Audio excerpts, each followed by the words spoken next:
let's present Professor Angel Harris. His compared to me, it's very recently graduate professor at University of Princeton, but graduated from University of Michigan in 2005. He has a very recent book, Kids Don't Want to Fall, to Fail. Oppositional, it's a kind of fall. Kind of. Oppositional culture and the black and white achievement gap. And is preparing has prepared a new book that's forthcoming this fall. The Broken Compass is social policy on parental involvement misguided. And I think that a good part of his talk today will draw exactly on this subject. He has been studying since his mission at the Department of Sociology in Princeton. And he came here basically. It is part of this project of this cooperative project, this network that we have with Princeton University. That's called Race and Citizenship in the Americas, the same program that invited here Eddie Ellis and Nick Nesbitt and others. And the idea of this talk is exactly to not only show us this work, but also that his talk opens a new cooperation with the Department of Sociology in Princeton. Some of you have been there already. I am sure that others wanted to go and to stay and make us some sandwich stage there. So the idea is to open this dialogue and in this field that is very important for us, that is exactly racial inequality, and in this special case, racial inequality in education. So, Professor Harris. Thank you. I want to thank you for inviting me here. This is it's always nice to get away and come someplace new and meet with people. I went to the museum earlier today, and I had a chance to learn a lot about the race in the Brazilian context. I don't know much about race within the Brazilian context, but my sense is that some of the issues that I'm going to discuss today with regard to race in the U.S., there's something similar to that in Brazil, that the stories are not that drastically different. And so my research focuses on schooling, achievement of kids. So I look at kids in grades, what we will call kindergarten to grade 12. And what will be the equivalent of that here? Do jardim de infância. Okay. So I look at how the differences that occur among students with regard to race and even gender. You do have differences in performance. And what are the implications of this difference? That's what I'm interested in. But also, what are the narratives around this difference? What is it that people are saying, that the reasons why this difference exists? So before I get into that, I'll give you some background as to how big the racial differences are by race in the U.S. So here I'm showing you the achievement gap in the United States. This is based on nationally representative data.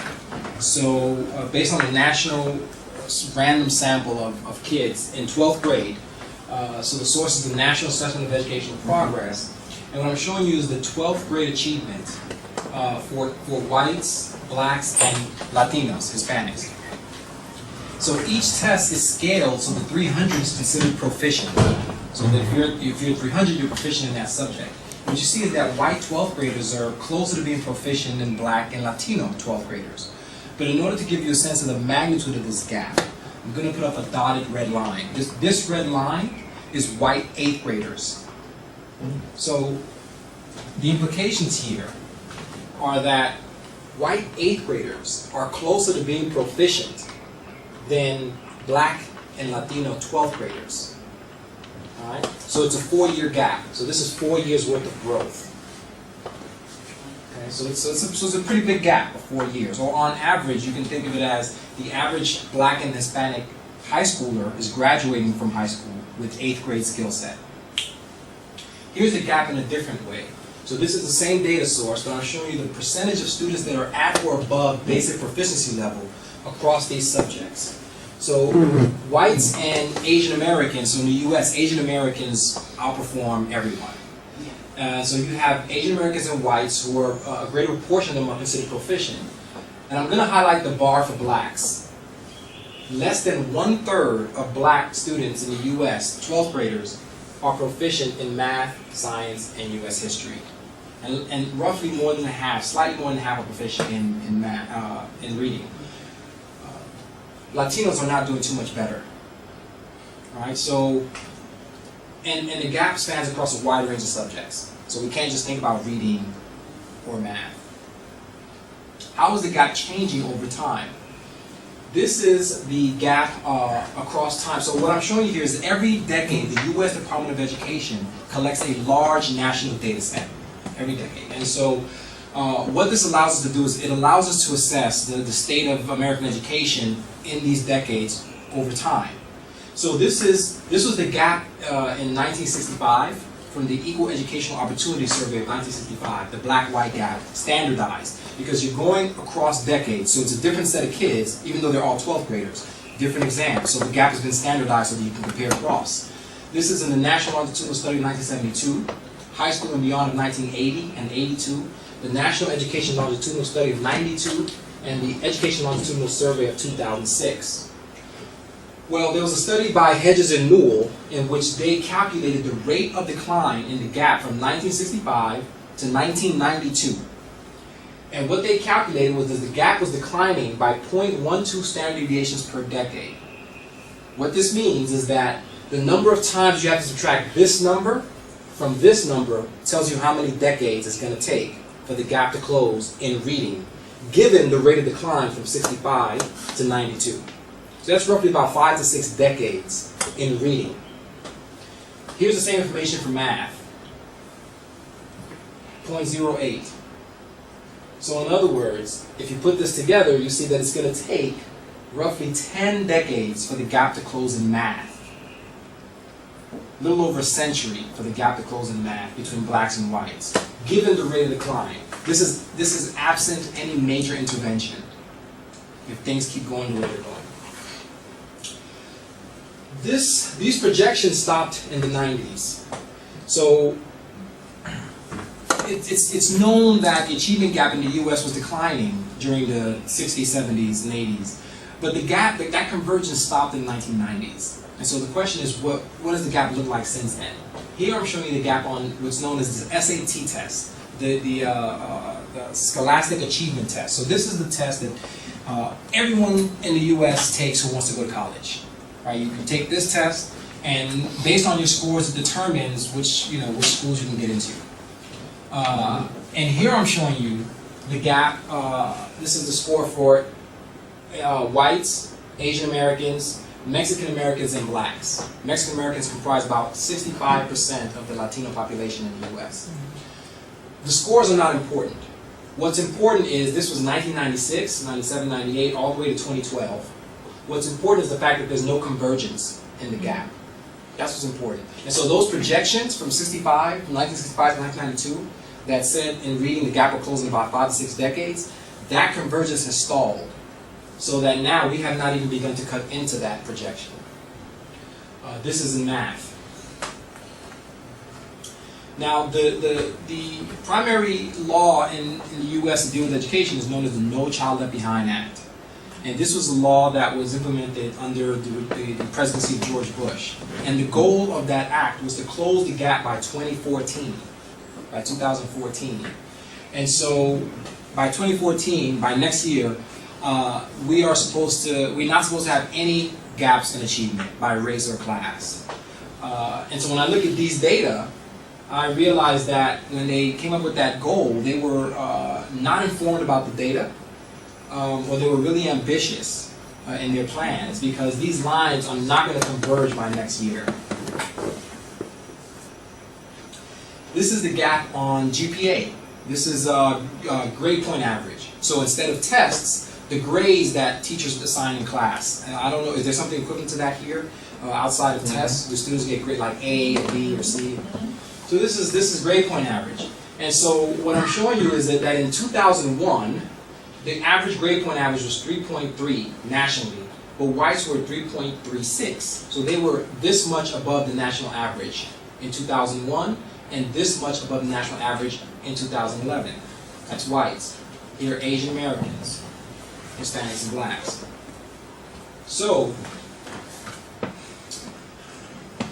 what I'm showing you is that the gap is big. It's a 4-year gap, right? The blacks are graduating high school with the skill sets that whites had in the 8th grade. It's pervasive. It spans across a wide range of subjects: reading, writing, U.S. history, math. And it's persistent. It's been around for a long time, and it doesn't seem to be disappearing. And it extends beyond just tests, achievement tests. It's also in grades, teacher evaluations. So the next question is, why should we care about this gap? Here I'm showing you the U.S. population, the percentage of the white and non-white population in the U.S. in 2000, in 2010, 2020, this is projected, 2030, 40, and 50. Put a bold line at the 50% mark. What you see here is that the population is becoming more diversified over time. Roughly in about a generation, 20, 25 years, it's quite possible that over 40% of the population in the U.S. is going to be comprised of blacks and Hispanics. You cannot have nearly half of your population walking around with 8th grade skill set and think that doesn't affect everyone. And so I think that this is a big national crisis in the U.S. So what are some explanations that people put forward to explain the gap? One is that the gap is, the origin is genetic, that essentially black Americans have genetic deficiency or inferiority, and this is what explains their lower achievement. And this was really popularized in the 1970s by a Harvard psychologist, Arthur Jensen. There was a book written in the 90s called The Bell-Shaped Curve. And this was really popularized in the bell-shaped curve, where the claim was made that blacks were genetically inferior. Then you have that there are differences in funding, resources. That blacks come from homes that have lower resources, that they come from homes that are largely single parent, and that their schools are not funded well. So this is another explanation that people put forward in the U.S. The problem with this explanation, and I didn't say it, with the genetic deficiency one, there really is not empirical evidence to suggest that blacks are genetically inferior. That evidence has not surfaced in the U.S., and so a lot of people don't take this seriously. Although there are some scholars at the University of North Carolina, Chapel Hill, who have found a way to measure genes, genetics, in data sets. And so one of the things they do, how many people here are quantitative researchers? Use statistics in their research?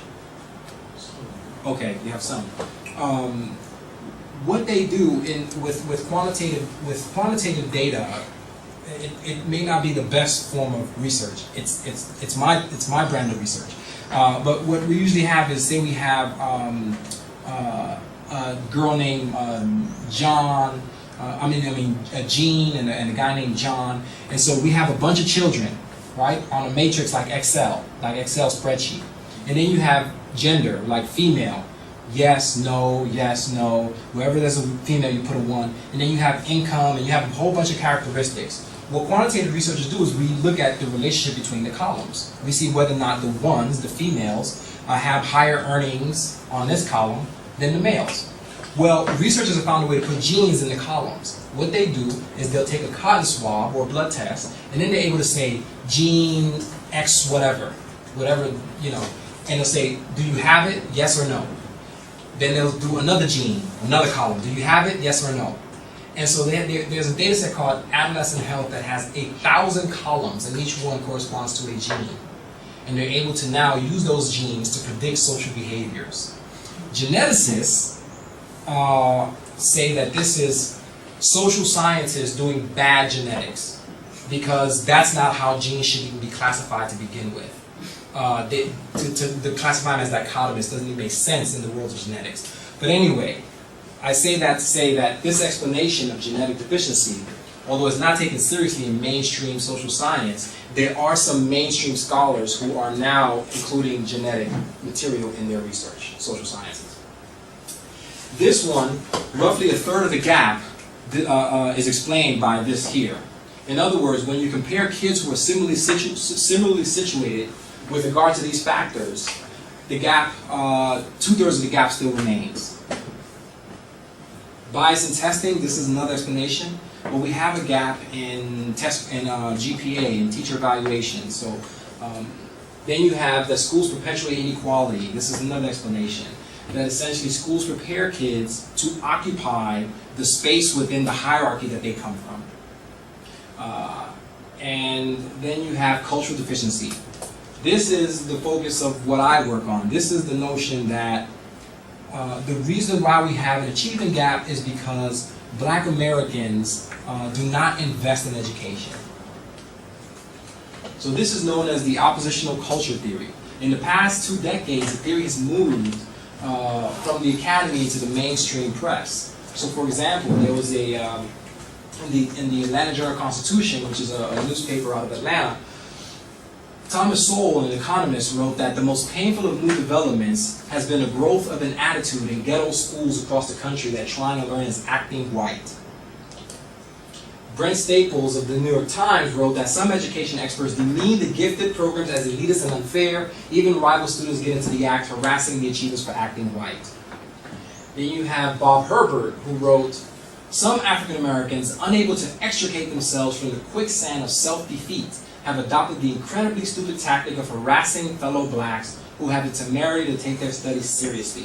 According to the poisonous logic of the harassers, any attempt at acquiring knowledge is a form of acting white. You even have President Obama, who wrote that, go into any inner city neighborhood and folks will tell you that government alone can't teach our kids to learn. They know that parents have to teach that children can't achieve unless we raise their expectations and turn off the television sets and eradicate the slander that says black youth with a book is acting white. So this is something that is a really popular narrative that black students don't want to do well because if they do, they're acting white. Okay.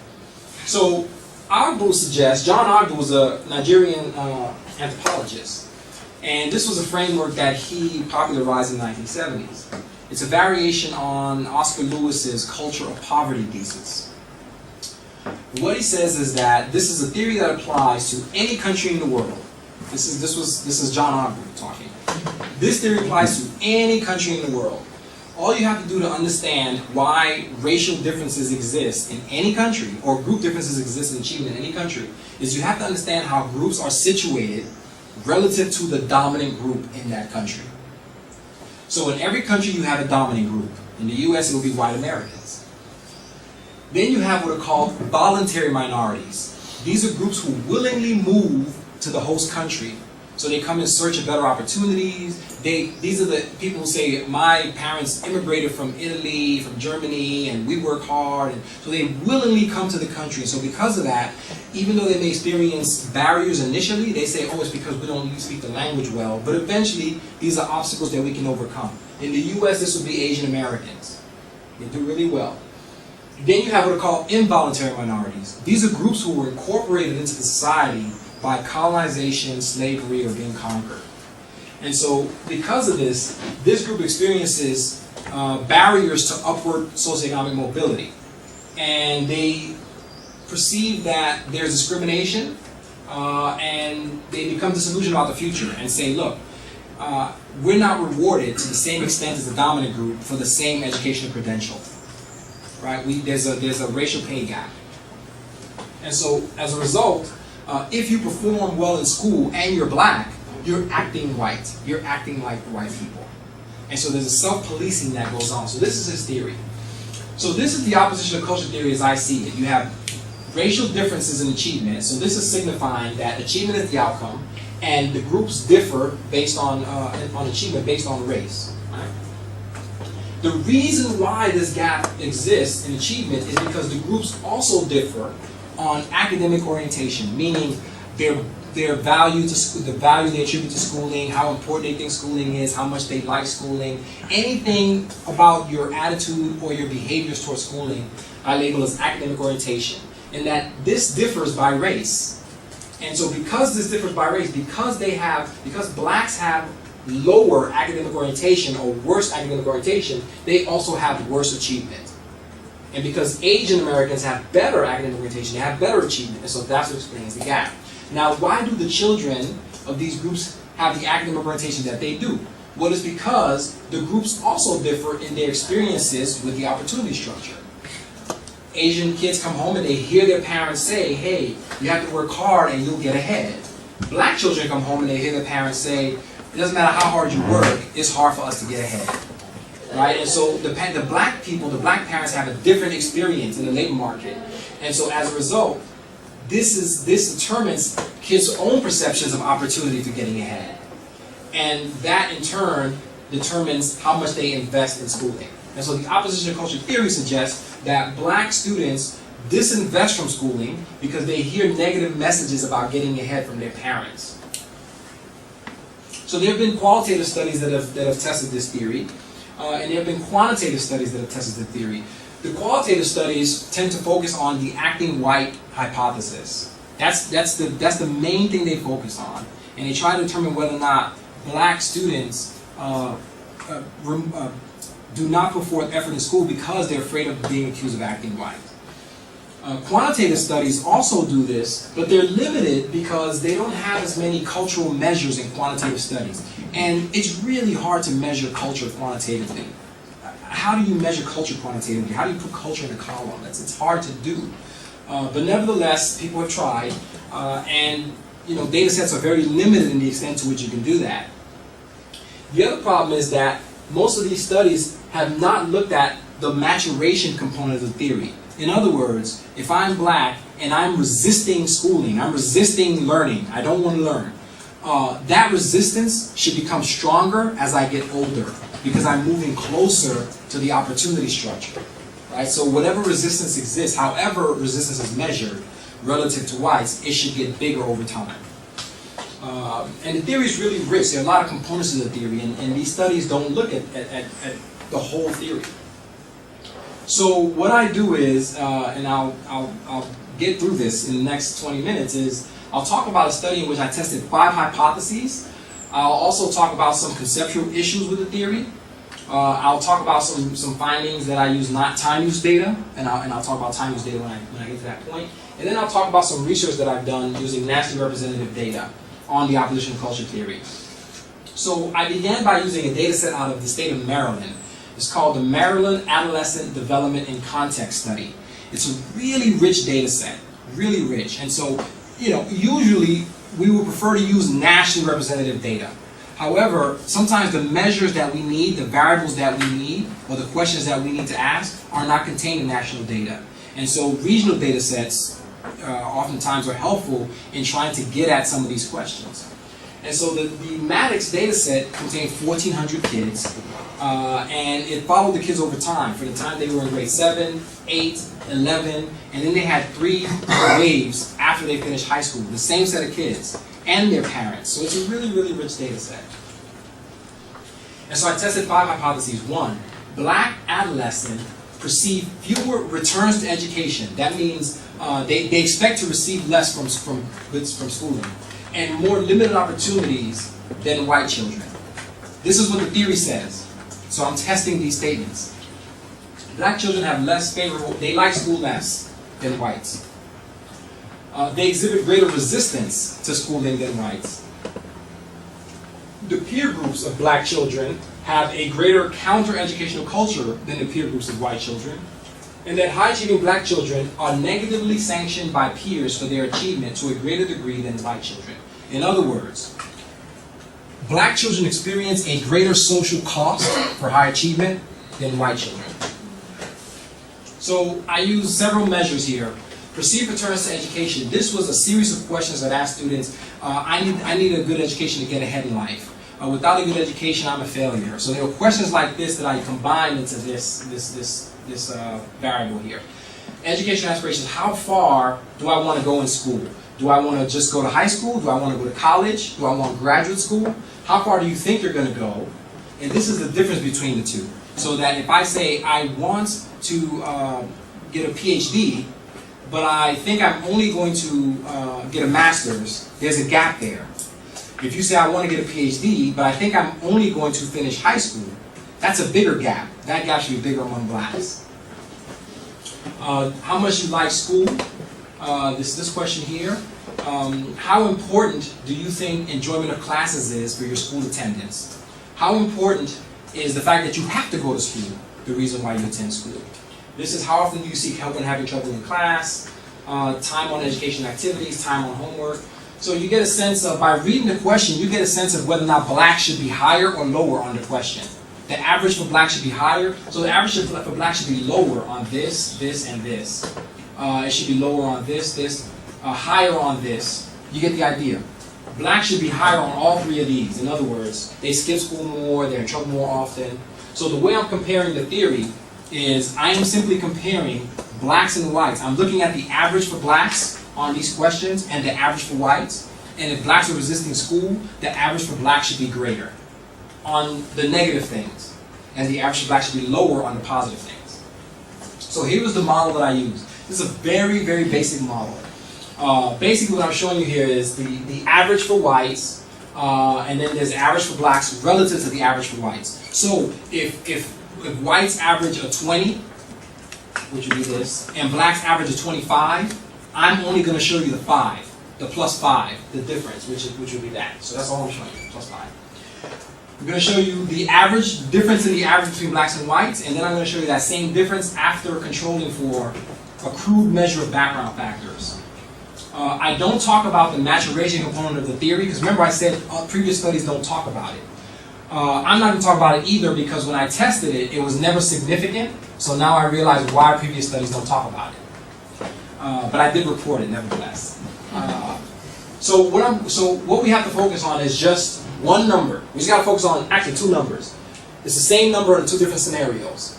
The raw difference between blacks and whites, and the difference between blacks and whites after controlling for background factors. So a positive value indicates that blacks have an advantage relative to whites. A negative value indicates that blacks have a disadvantage on the item in question. Okay? So the first measure, perceived returns to education. How important you think education is for your future. The theory predicts that the number should be negative, that blacks should be lower. Blacks are actually higher. When you control for socioeconomic status, their advantage gets even bigger because you're taking away their socioeconomic disadvantage. So this does not support the theory. So now we can race down the findings, and you can just look at the final column. And you see that blacks, they want to go further in school than whites. They think they're going to go further in school than whites. But they also think that they're not going to get to achieve the level of education that they want to achieve, more so than whites. Hypothesis 2, everything was no. I'll give you a summary. Hypothesis 3, everything is no with the exception of trouble. Trouble was measured as being suspended. Blacks were suspended more than whites. So again, these do not support the theory. Now hypothesis 5. Hypothesis 4, everything was no. I'll give you a summary in the next slide. So hypothesis 5, acting white hypothesis. People think that, and I talk to a lot of students at Princeton, and I often get around to, with black students, I'll get around to asking them, were they teased for acting white? I usually work that into the conversation at some point. A common answer is yes. They say, yes, I was teased for acting white. And they'll often say it was because of their poor school performance. This is what they'll say. I mean, because there's good school performance. They were teased and picked on. This is very common among black students of Princeton that they believe this. Not all, but many. As they're talking to me and saying that they've been teased for acting white, one of the things that I think I don't say this, I don't verbalize this, but what I think in my mind is, I say, you know, I can see why you're being teased. And it's not because you were a good student. Now here's where we get into the differences of racial dynamics in the US and perhaps Brazil. But in the US, when people think of acting white or acting black, it's related to kind of the hip-hop culture, right? There's a sense of comfort that you have in your own skin. You feel comfortable, you have what they call swagger, you know, you're pretty cool. White people in the US, the perception is that they're not as cool, they're stiffer in their body movements. When you look at the comedic routines of comedians like Chris Rock or Eddie Murphy, there's usually a portion of the skit where they make fun of white people. And they walk like white people, and they talk like, and they laugh like white people, and they make fun of them because there's a perception that white people are stiffer and they're just less comfortable in their skin, a little more awkward socially. And when I'm looking at the Princeton student, I'm thinking, this is a black person in a black body whose body mechanics look white and who's awkward, you know, in a way, right? It just looks bizarre. And so one of the things that people think of when they say acting white is that you listen to heavy metal music, that you wear shorts in the winter, right? That's a very white thing in the U.S. You wear shorts in the winter. As soon as it's 50 degrees, they have shorts on with a sweatshirt and a jacket. It doesn't make sense. And sometimes with sandals. It's bizarre. But that's a very white thing. That's what's being, what I'm thinking is with those students, that's what's being flagged.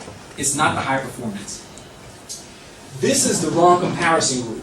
If a black student, a poor performing black student, tells a high performing black student, you're acting white, this is not the right comparison group, and that's not evidence for the thesis. The reason why is because we don't know if this is a general dislike for nerds, people who do well in school, right? What if this bad performing white student is telling this high performing white student the same thing? You're a nerd. They're not going to say you're acting white. They say you're a nerd. Is there something equivalent for that in Brazil? Nerd? Okay. Nerd. Okay. So it could be a general culture among youth, adolescents, to tease people who are high performers, right? And in fact, in the U.S., there is a culture in which people who are perceived as high achievers are kind of looked down upon. So, for example, I don't know how much you know about the political landscape in the U.S., but Sarah Palin was a George Bush. These are people who, in the general consensus in the U.S., they're not seen as very academic or intellectual. They're seen as, oh, but you know what? I can have a beer with them. There's the common man, common woman, right? And so, but Obama, who's very sometimes professorial, they say, oh, he's too bougie, he's too, you know. And so this is a narrative that's common within the U.S. as well, but somehow it's turned into a negative when it's applied to black students. This is the proper comparison group. Is this person getting teased more than that person?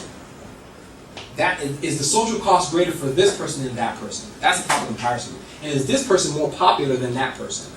So in the data set, I found 4 questions that measured social standing, your ability to make friends, how much trouble you have getting along with peers, how popular you think you are, and how satisfied you are with the number of friends you have.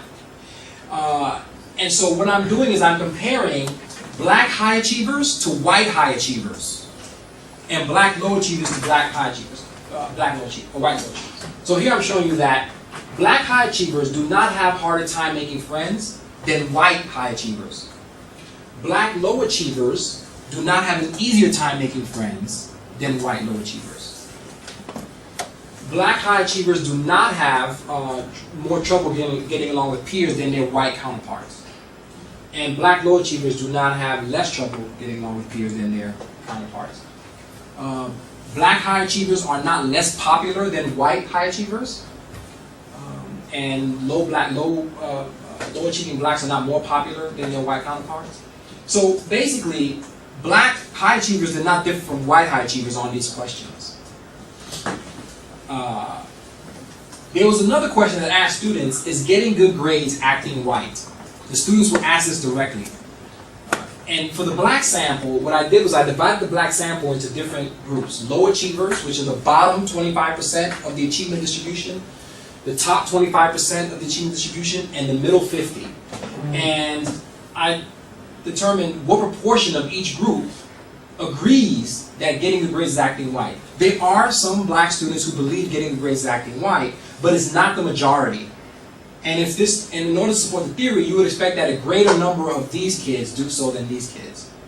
In a qualitative study by Carolyn Tyson at the University of North Carolina, Chapel Hill, she did something similar using qualitative data. She conducted 65 interviews with kids, and she determined that 13 of them believed that getting a grade is acting white. That's 20%. It's remarkably similar to what I found, and this is ethnographic data. This is quantitative data from a different state. So I would say roughly 1/5 of black kids in the US would agree that getting the grades is acting white, but that means that 80% do not believe this. So here are the findings. This is a summary.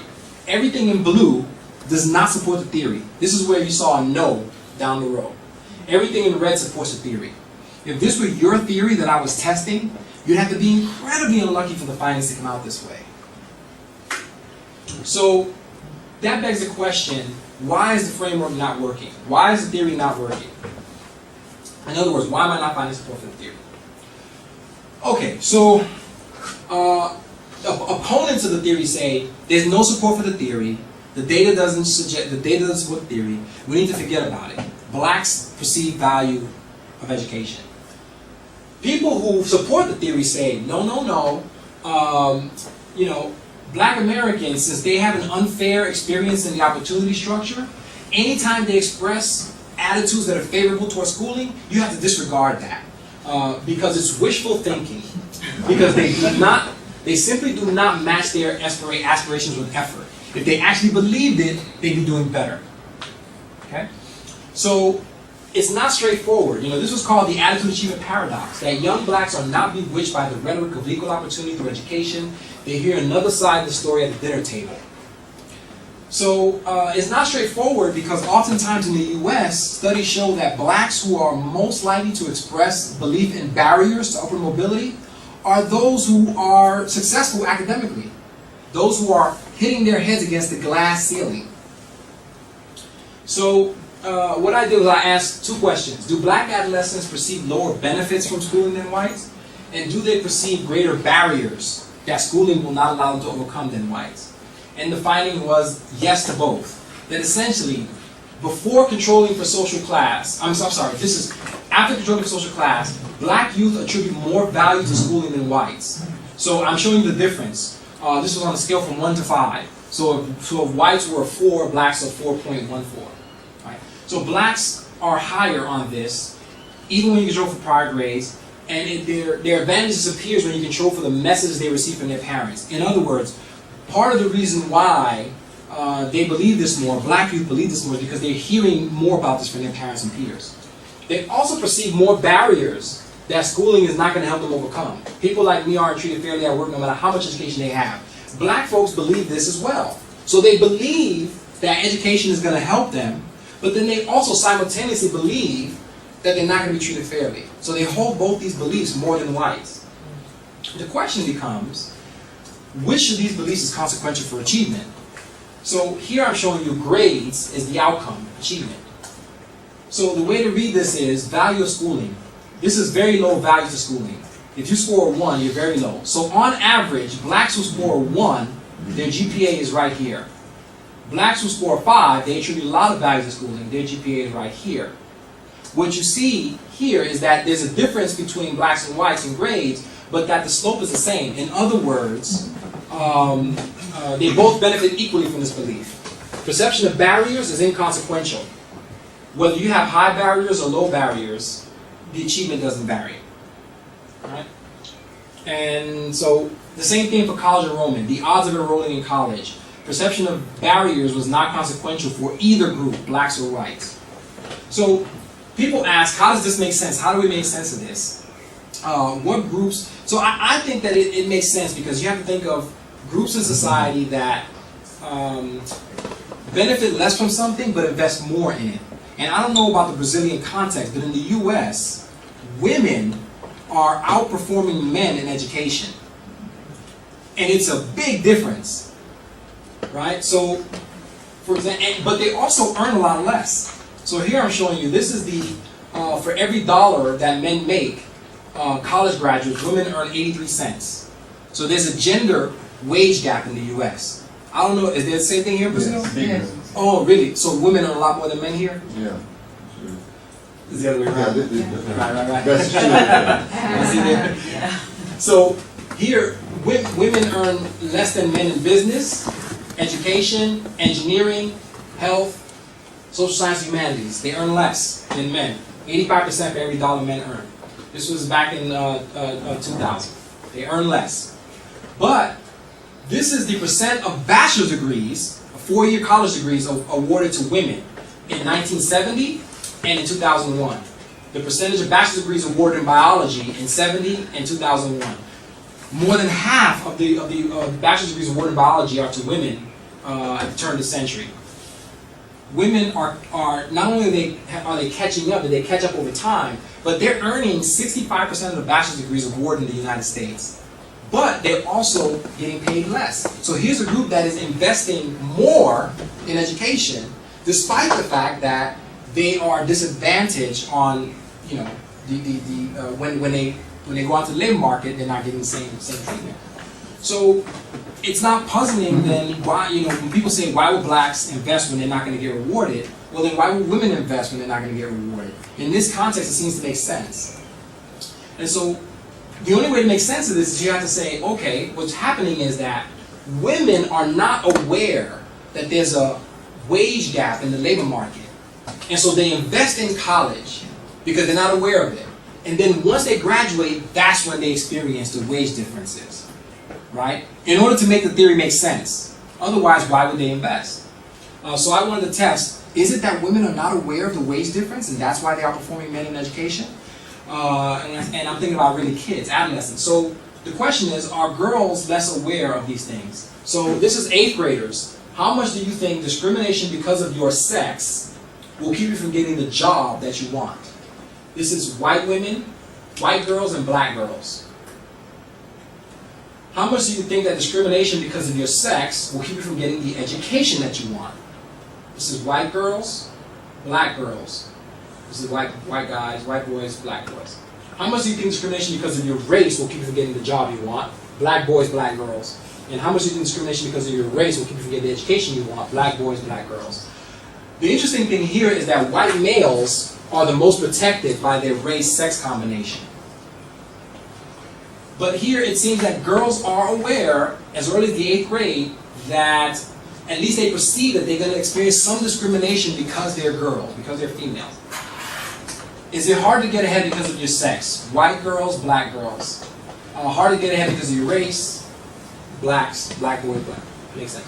So the question is, how consequential are these beliefs for achievement?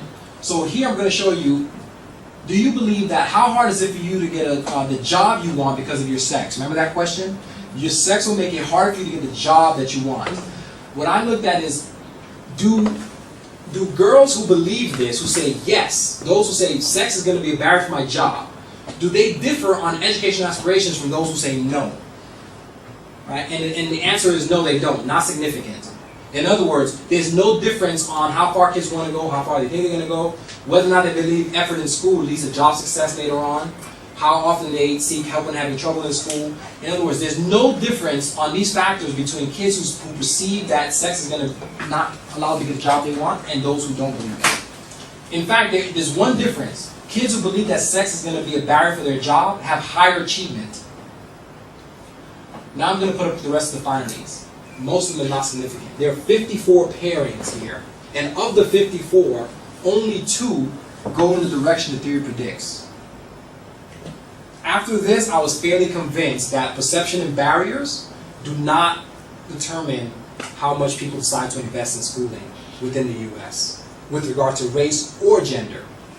And perhaps why is because, here's a question that was asked in the data set Mathematics. Achievement and effort in school lead to job success later on. White girls and black girls believe this more than boys.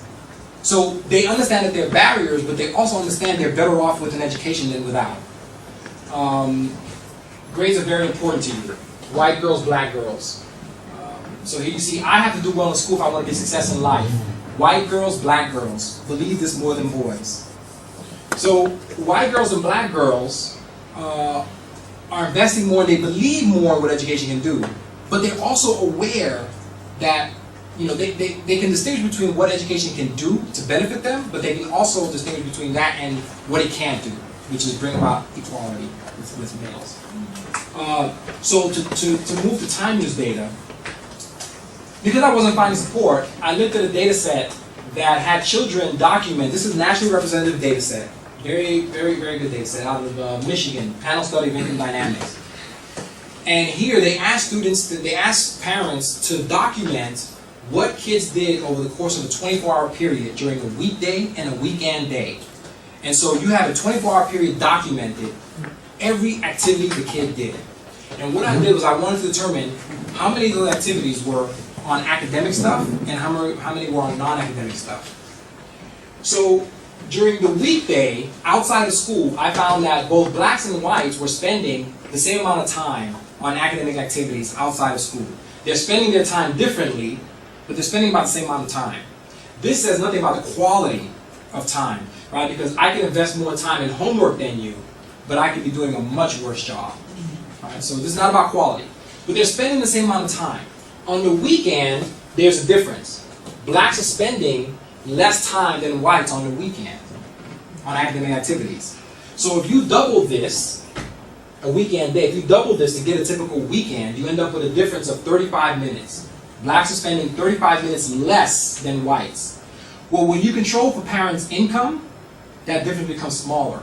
When you control for parents' education, family structure, number of books in the home, reading ability. Family structure means two-parent, single-parent home. More than 80% of the black disadvantage is due to background factors. That is, if you compare blacks and whites who are similar on all these factors, the difference is 6 minutes rather than 35, or 3 minutes each weekend day. So again, this doesn't seem to support the oppositional culture theory. So why was the theory not working? So this is the final study that I'm going to talk about. The theory requires that kids are adolescents, right, to understand opportunity structure and whether or not my race is going to matter for getting ahead. So most people study it among adolescent youth, kids in high school. However, one of the things that I noticed was that there's something that happens before kids get to that stage, and it's skill sets, right? We know that kids don't appear in high school, we know they're not coming with a blank slate. And so these skills are related to race, and they predict academic orientation. If you're a bad student, you're going to approach schooling in a poor way. If you're a good student, you're going to approach schooling in a much better way, have a better attitude about it. They also predict achievement, and I think that they render this relationship less important. So this is known as omitted variable bias. So in other words, in English, what this means is that learning and achievement are longitudinal and complex processes. You cannot jump to high school and examine gaps, because learning is cumulative. Tyson indicates that achievement is central in the development of academic behaviors early in the schooling process, to the extent that oppositional behaviors are influenced by prior academic skills. Failure to account for prior skills can lead the effects of behaviors to be overestimated. And oppositional culture as a theory cannot adequately explain racial differences if it is not adapted to account for how achievement and behaviors are intertwined over the student's life course. So, here I'm showing you the achievement gap relative to whites. So if whites scored a 20 and Asian Americans scored a 22.35, I'm just showing you the 2.35. So Asian, this is in math, nationally representative data. Asian Americans score higher than whites in math. Black Americans score about 8 points lower than math on this exam based on the National Education Longitudinal Study. So that's the achievement gap. This is the achievement gap after controlling, the achievement gap in 12th grade, after controlling for student behaviors during high school. So I'm looking at achievement at the end of high school, controlling for behaviors during high school, and this is what the gap looks like. In other words, schooling behaviors account for 13% of the black-white gap. This is the gap controlling for skills prior to coming into high school. The gap drops to 2.5. So the skills prior to coming into high school explain 70% of the black disadvantage in 12th grade than the behaviors during high school. So if you ask me, would I prefer for kids to behave, black kids, to behave the same way as whites in high school, or would I prefer for them to come into high school with the same skill set as whites? I would opt for the same skill set as whites. And when you control for everything together, the estimated influence of behaviors decline dramatically, such that behaviors don't matter as much as people think they do. Really, they're a function of prior skills. So here I'm showing you the gap in kindergarten, fall of kindergarten. This is relative to whites. If whites are a 5 and Asians are a 10, I'm showing you the +5. So Asian Americans perform higher in the fall of kindergarten than whites. Black Americans perform less well in the fall of kindergarten. These are 5-year-olds in reading. When you control for background factors, social class, when you compare kids who are similar on social class, this is the gap. Asians, blacks, whites. When you keep that comparison group and move across time, this is what happens. In other words, blacks come into school similar to whites when you control for social class, and as you move time forward, it starts to go like this. So this is not suggesting that they're learning less, because remember, this is relative to whites. That's reading, and that's math. And this is based on data from Roland Fryer and Steve Levitt at Harvard. This is based on the Woodcock-Johnson test. This is the gap. Blacks are lower than whites in reading in first grade, second grade, third grade, fourth grade. But you see how the gap widens over time. So here's my final slide. Here you have 2 kids at birth. This is a white kid, this is a black kid. White kid, black kid. This is the first 6 years of life. They're learning, they're growing, right? The white kid, make no assumptions about the difference here. I'm just saying, going across time, white kids are learning and black kids are learning. They're 6 years old right here. Now they enter the education system. So here's the school building. They're entering school. This is what happens. This is what should happen. But this is actually what happens. You can't draw a line here and say, oppositional culture. Because there was something going on before they entered the stage. Unless you believe that in the first grade, 5 and 6-year-olds, black kids were turning to one another saying, hey, let's fail because we're not going to get rewarded to the same extent as the dominant group of society. And if you do well, you're acting white. Unless you believe that black kids are telling that to each other in the first grade when they're 5 and 6 years old, then oppositional culture can't be the origin of the gap. Because the gap is in place prior to oppositional culture really becoming relevant. So I've done a lot of research on this. I ended up doing a lot of studies on this. Kids Don't Want to Fail is based on much of this research.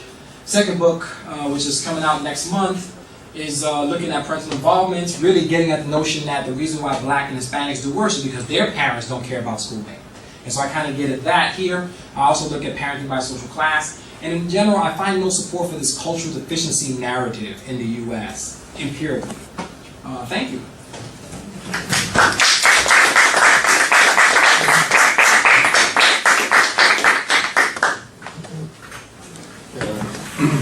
Take some questions. You can send some Spanish too. Yes. Okay, if you wanted to speak in some Spanish or Espanol, you are welcome to do this.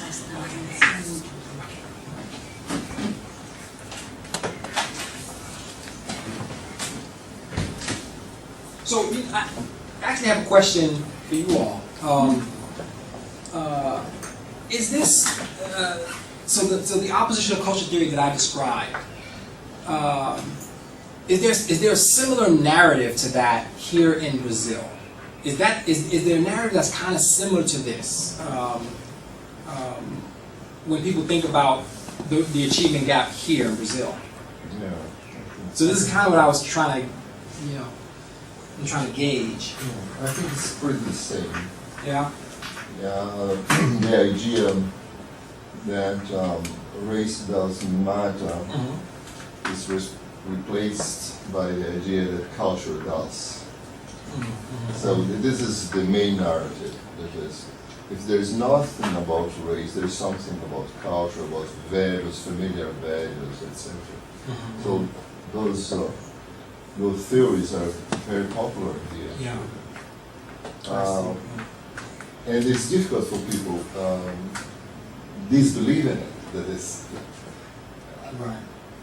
So I think that your work is very solid in showing that there is no kind of evidence to support those hypotheses. But in any way, people would say, but your narrative, what's this? What is your narrative?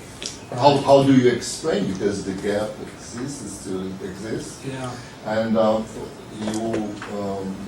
you said very clearly that you think there is something about skills. Yes. Yes. That there are different people, black and white, enter with different skills. Yeah. Yeah. So I would like you to talk a little bit more about that. Yeah. Why this happens? Because if it doesn't happen because of cultural opposition, perhaps there is some reason on it. Yeah. And the other thing, though, I would like you to talk a little bit more, that it's a slide that you showed us where black and white maintain itself in the same performance over time, while Asians and Mexican Americans improve over time. So it does suggest that these theories about immigrants having much more, let's say, motivation to study than people that are, let's say, originals, natives in this culture. So those 2 points there. Okay. So I'll start with the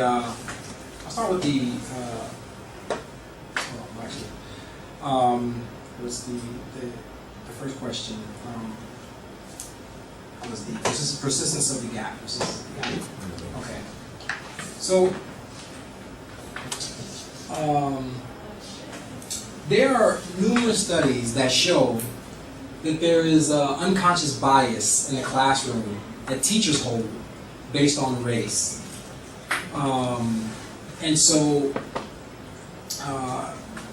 and studies show that this is really driven purely by race. So for example, teachers tend to favor white and Asian students even after you control for achievement. So when you compare kids who are similar on achievement, teachers tend to perceive that Asian and white students are superior to black and Latino students.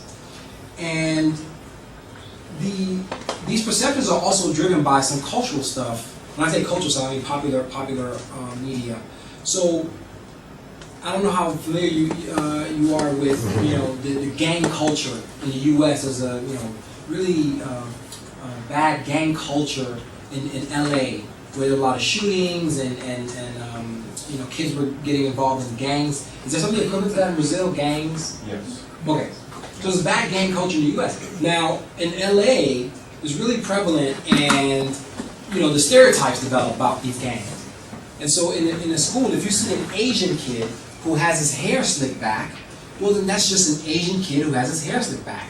But if it's a Mexican with his hair slicked back, he must be in a gang. And so some of even the physical appearance of students play into stereotypes that teachers hold that are driven by popular media. Teachers also tend to favor Eurocentric versus Afrocentric cultural ethos. So there are some studies that show this, that teachers tend to favor this notion of individualism and competition, rather than this notion of, where kids are more collaborative and working together in groups. But the study that I think brings it across the most is, and this is perhaps my favorite study of all that shows this. There was a study done by psychologists in which they had two students, a black student and a white student. and they told the students, today you guys are going to be white for the day. Which means that the students then were to behave like white people for the entire day. Their dress, their walk, their talk, everything. And they were video recorded for the day. The next day they were told, today you guys are going to be black. Be black for the day. And so they then were black for the day in terms of their mannerisms, and the camera followed them around for the day. These two videos were shown to teachers, and the teachers were asked to rate the students in terms of achievement, problem behaviors, and the need for special education. And the teachers rated the black 4-day youth as worse on all three, purely based on the video evidence. This is tapping into some subconscious bias that teachers hold. And the next thing is the question about immigration. So, but to finish that thought, if you have kids that are 5, 6, 7 years old and they're in the classroom, and teachers have these negative perceptions about them,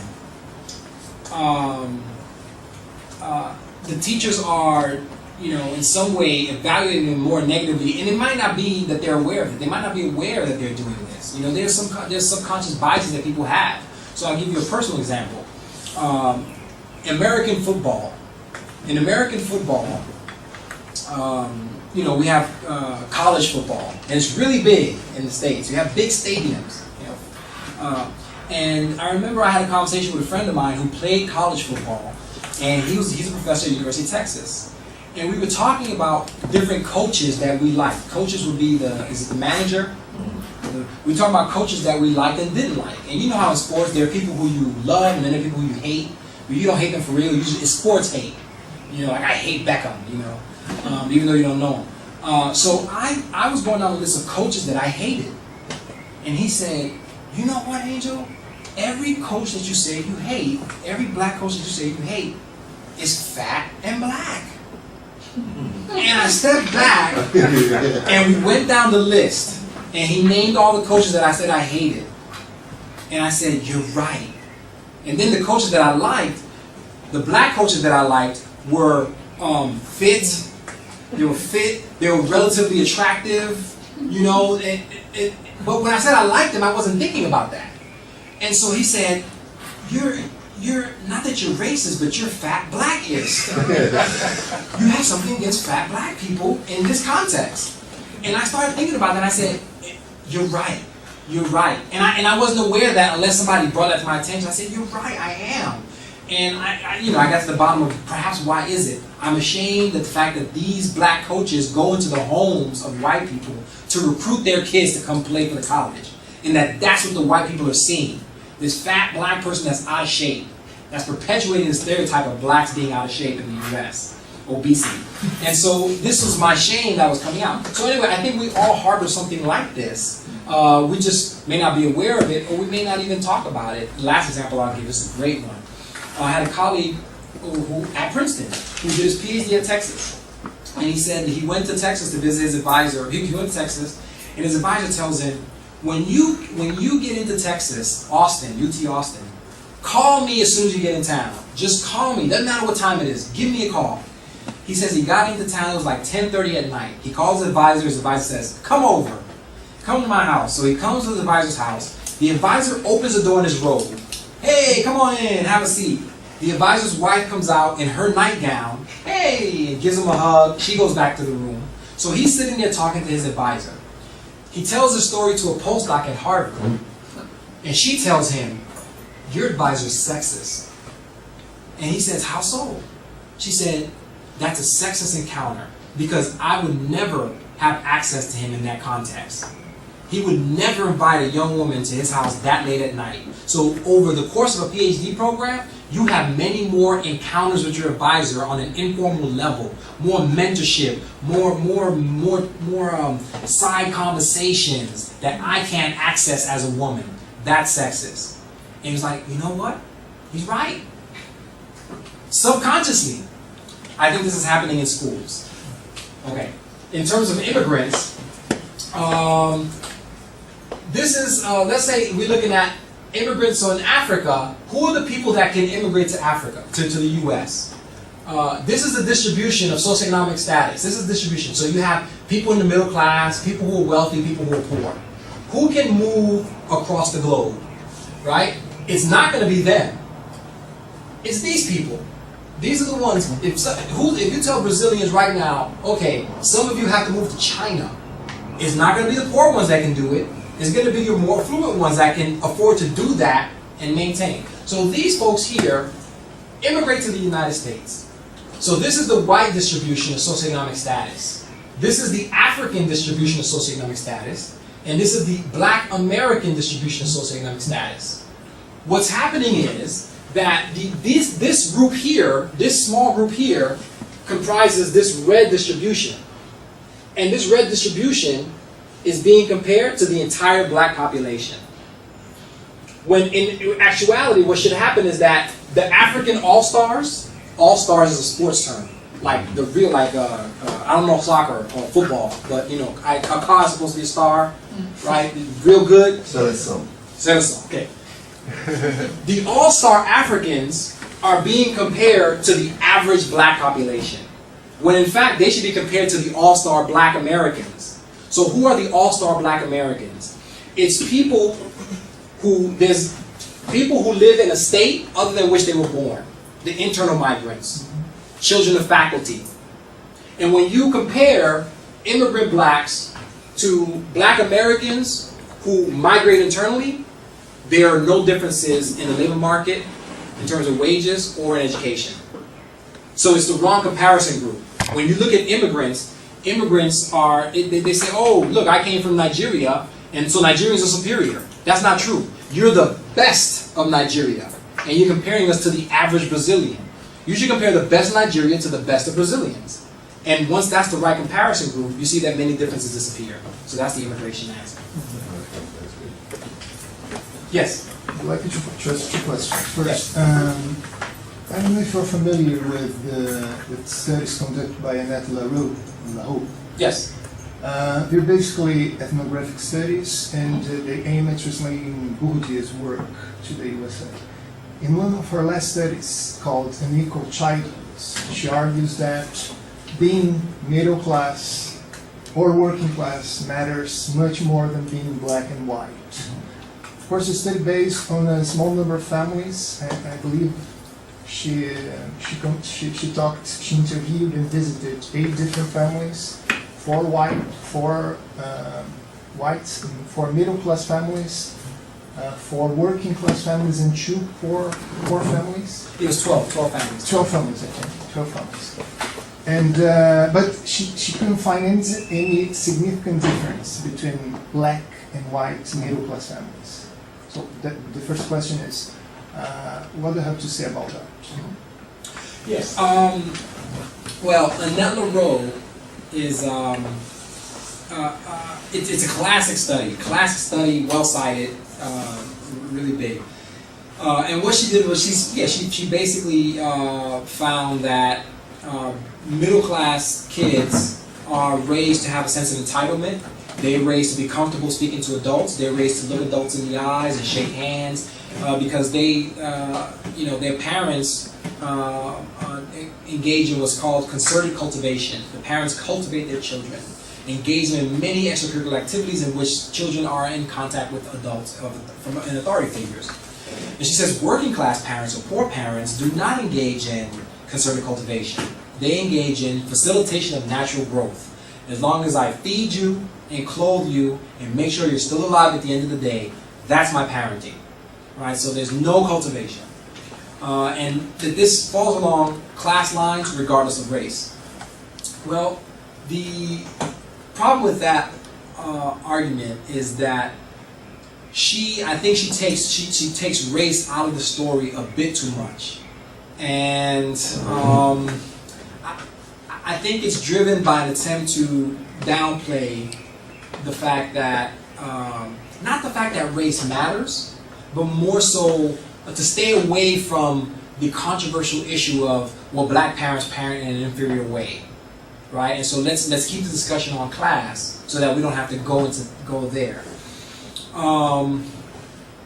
black parents and white parents engage in different parenting strategies. And this is something that people on the ground in the real world are completely aware of. It's common knowledge. She downplays that in her research. And so I think that, and she would, there's a book called How Social Class Works. And it's a book that she co-edited with Dalton Conley from NYU, How Social Class Works. And in that book, there's a chapter that basically says, Annette LaRue downplayed the role of race. She didn't really consider the role of race. And she concurs. She's the editor of the book, and so she concurs. And there was a study that said that. I happen to be the author of that study. And so she was fine with it. So. Okay, the second question is, when you were talking about oppositional cultures, I immediately remember the study conducted by Paul Willis in the 1977. Yes. Learning to labor, how working class kids get working class jobs. And he basically argues that working class kids disengage from school and enter working class jobs willingly. And it's because of the existence of a counter school culture that is basically shaped by working class culture. Yes. That associates school effort with feminine traits, and more importantly, there is a difference that they make in school. I mean, the lads differentiate themselves from the year-olds. Yes. I mean, and in the U.S., there is a study called, I don't know, I don't remember the author. It's Ain't Making It. I think it's Ain't No Making It. Ain't No Making It. Ain't No Making It. By Jay McLeod. Yeah. And he says that he couldn't find the same thing in the U.S. because in the U.S. there are no oppositional class cultures, and people from lower class are much less likely to escape from dominant definitions of success. Probably this explains why part of your findings. I mean, you said that people are not different in terms of their aspirations because they aspire to the same things. Right. Probably because they share the same culture, Right. but they have different expectations. So I'd like you to... Yeah, no, that's right. That's right. The UK is, class is so much more important in the UK, in the United Kingdom, than race. So it's all about class there. And if kids don't want to fail, I tested oppositional culture in England. I used 2 national data sets there, the British cohort study and the longitudinal study of young people in England.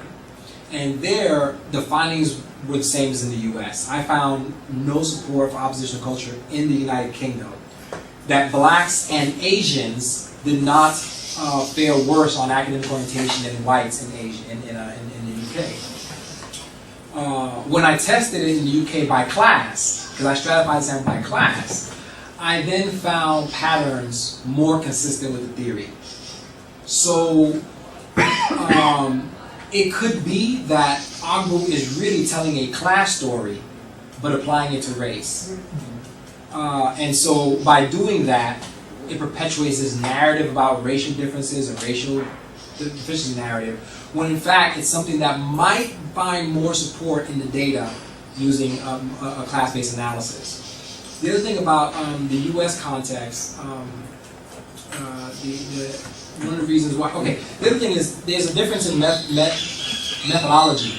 I'm a quantitative researcher, and so one of the things that I tell students all the time is that quantitative research is very imprecise. All research is very imprecise, but quantitative data has this, there's a perception that it's superior because it's objective and it's real science. And, but what people don't realize, at least people who teach it, or people who believe in quantitative research and they forget this, that these numbers are all imprecise. These are all estimates. Unless you're working with a population, these are all estimates that we're looking at. And so I don't believe in any one quantitative piece of evidence. That's why I use over 150 measures in the book, because I don't trust any one of them in isolation. And so for me, it's more about the preponderance of evidence.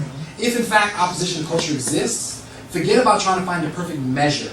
But if you take a bunch of measures, it should show up. We should see signs of it. We shouldn't have to work really hard to see it. It should jump out at us. And if you use a bunch of measures and then it doesn't jump out, well then it's, so it could be that I'm engaging in quantitative research and I'm not finding evidence consistent with the theory. Qualitative researchers I think that there's some qualitative researchers who will find what they want to find. And so John Ogbu, in the preface of his book, his most recent book, the last book he published, he said that in the first day of arriving to Shaker Heights, Ohio, which was where the study was done, he said on the very first day that he arrived, he was struck by the oppositional culture that existed among the students. On the very first day of arriving to the research site.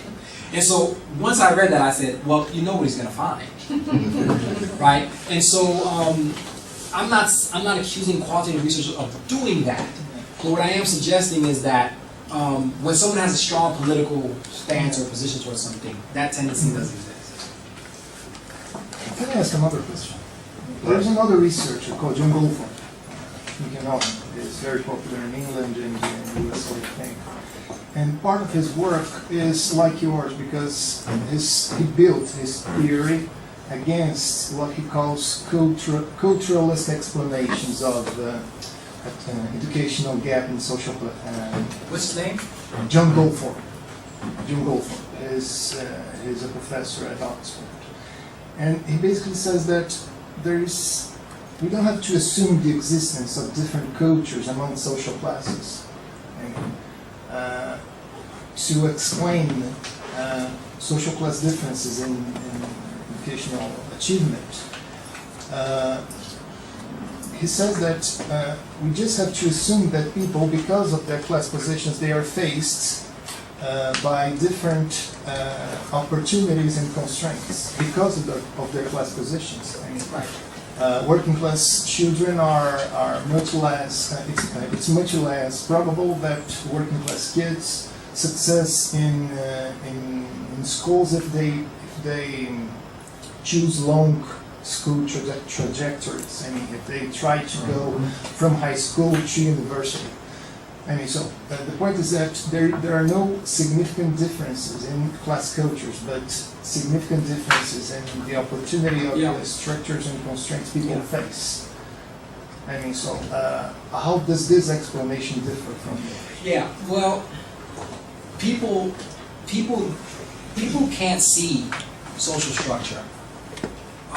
What we see is I engage in behavior and I see the outcome, and oftentimes I attribute that outcome to my behavior. That's what we see. You know, we live life in a very experiential way. To ask people to see structure is hard. That has to be trained into people. We have to train people to see structure. Sociology, we train them. One of the ways to get people to see structure, I think, is by you have to try to make it visible to them. I agree with that explanation, and that's what I think is happening. One of the examples that I give, and I'll try to make it relevant to the Brazilian context. If you say, if you look at the map of Brazil, what's a city on the western side of Brazil? Any city on the western side of Brazil. Okay, that city there. And then you have Rio de Janeiro, or some island off the coast of Brazil. If you take 1,000 people, 1,000 kids, and you randomly put 500 in the city in the west and 500 on the island city right off the coast of Brazil, and you come back 10 years later, where do you think you're going to have a higher proportion of swimmers? Right? And so the reason why is because there's something external to the people that's going to influence their likelihood of being able to swim. Now, someone on the western city is going to say, this is not true because I swim like a fish, right? But what they're not realizing is that in order for those two groups to have the same proportion of swimmers, think of what the people in the western city have to do. They have to build more pools. They have to design their lives around water in a particular way that the folks on the island don't have to, right? And so the water is just built in the structure and the context of their lives. And so by virtually just being placed in a particular place is going to determine the likelihood of being able to swim or not swim. That's hard for people to see unless you use an example like this. This is the last example I'll give is, so if you take, say you have 160 children 80 red, 80 blue. And the red children take a test prep course, and the blue children do not. And you give them a test. And what you end up with is, let's say you have a red kid who scored an 80, blue kid who scored a 50. So now you put in the dots. Each dot represents a kid's score, each dot. So there are 80 blue kids, 80 red kids. The red kids did better than the blue kids. So there's the total average for all kids. Here's the blue distribution, and here's the red distribution. This is structure. Right? This is structure because this is determined by the test prep course. This doesn't mean that every red kid passed. There's some kids who took the test prep course who failed. And there's some kids who didn't that did well. So for example, think of it this way. This is a fluent community in Brazil. In a fluent community in Brazil, you tell me, oh look, this affluent kid is going to the University USP. It's not really a big deal because you kind of expect that. But here's an impoverished town in Brazil, and you tell me, oh, this kid is from an impoverished town, they're going to USP. That's more impressive than this kid. You see what I'm saying? Mm-hmm. Much more impressive because they're working against their distribution. This kid here is a kid whose doctor was a lawyer, mother was a doctor, father was a lawyer, but somehow they're screwing up. So this is the personal narrative there. This is a success story because they're working against their structure, their distribution, right? Final example, I love this one. Affluent town I'm making this up, an affluent town in the U.S., and this is hood town. This is a really, really bad, poor community. These are the cars. In Affluentville, they have nice cars, right? In America, we like nice cars. We like Porsches, and so they have nice cars here. In Affluentville, you have, regular, nothing too fancy cars. One guy has a nice car. These are potholes in the street. The roads are bad here. Well, in Affluentville, most kids are going to get to the other side with no car damage, right? You're going to have someone who's going to mess up. And this is the kid in the rich community that you say, what is wrong with them? They're doing drugs, they dropped out of school. What is wrong with this kid? He has such a good background. His family are good people, right? You can't explain it, but it's something wrong with this kid. But these other kids did well. Now, in Hood Town, this is what you get, right? Now, these people here are going to look at these folks here and say, you guys are bad drivers. What is wrong with you guys? You have more car repair damage, more bills for car repair because you guys are bad drivers. They don't see the structure. They just see, I get in the car and I drive and I made it to the end. You got in your car and you drove and you didn't make it to the end. So there's something wrong with you. Not realizing that this and this is not the same thing. Because this kid had to overcome a lot more to get to the end than these people did. And so they don't see structure. These folks see structure because oftentimes they drive into the pothole, right? And the worst is when you have someone from Hood Town who made it to the end without any obstacles. That's the worst because that's the black kid in the poor community from a good family who looks at the other black people and say, what's wrong with you guys? Right? Anyway. Isn't that explanation very similar to James Coleman's explanation? He said that the school kids study doesn't matter as much as who these kids study with. I mean, the social clientele matters more than the school itself. Yeah, because in a sense, if that side of the room understands statistics really well, and this side does not, but we're friends and we're helping each other out, we're not going to get as it's the blind leading the blind, right? And so that determines things a lot of times. You come from a poor community, they have worse schools, teachers discriminate against them. Even black teachers discriminate against black kids. Because there are a lot of black teachers who feel like, I have to fix you so that you don't embarrass us in front of the white people. And so they're conveying to the kids that there's something wrong with their blackness. And so, you have discrimination, you have poor resources, your parents are less well educated themselves. They can give you less skills, less help with homework. And so over time, these things build up, and we see it in the 8th grade. We see it in high school. We see the difference in achievement. and we say, oh, this kid must not want to do well in school. When in fact, there are a lot of things that led to this point, and it's the failure to appreciate the complexity of life to that point. And there's something that feels good about people who are successful saying, I'm a better driver. There's something that feels good about that, right? I'm a better driver. Forget about the fact that my parents were affluent and put me in a good position. You know, Would fail. Someone had failed. That's right. Yeah. And so this is the real example I use is Hawaii and Kansas, because Hawaii is an island and Kansas is right in the middle of the U.S. It's landlocked. And so I say, you know, here you have better swimmers than these people. Mhm. The people in Hawaii can't look at the folks in Kansas and say, we're better swimmers than you, because we just are better. We just biologically we just want it to be. It's not. So the solution to the problem would be to mix them. Controversial. That's like randomly sorting people into different. Yeah, that's. But perhaps, and we have to get around colorism as well. That's another thing. I mean, you know, there are a lot of studies in the U.S. that show that there's a bias based on. In the U.S., there's bias based on race. Studies show, but also colorism. And the racial studies are really interesting. You have. I don't know if in Brazil you have the same thing, but in the U.S. you have names that are black names, like Lakeisha. More popular, more poor names than black. Yes. So you have that in the U.S., and then you have names that are white names. And so there was a study by researchers who sent out 5,000 resumes, 5,000 resumes, and the resumes were the same, but the only thing they changed was the name. They had very, very, you know, ghetto-sounding names and white-sounding names, and they sent these resumes out.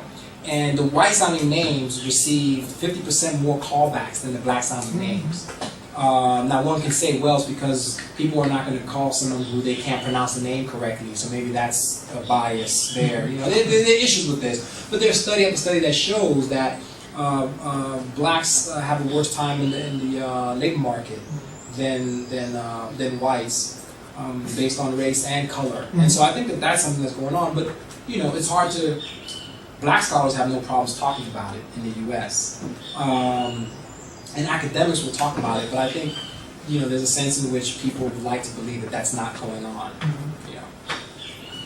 Okay. Thank you. I think it was a very wonderful experience for you. It was a good dialogue. And I think that you are going to have some time on next Thursday to hear about what people is doing in terms of research, etc., and comment also their work. I'll be in part of it. I'll be 2 hours only because I have to take a flight. But so Thursday at 2. No, sorry, it was changed. Now it's 5 o'clock. Yes. 5 p.m. Okay, sorry. Yes. I could not be present, but Thursday at 5 p.m. He'll be here talking with researchers, Yes. and you can talk about your own research and have a very more dialogical conversation, more engaged in it. Okay, so thank you very much. Thank you.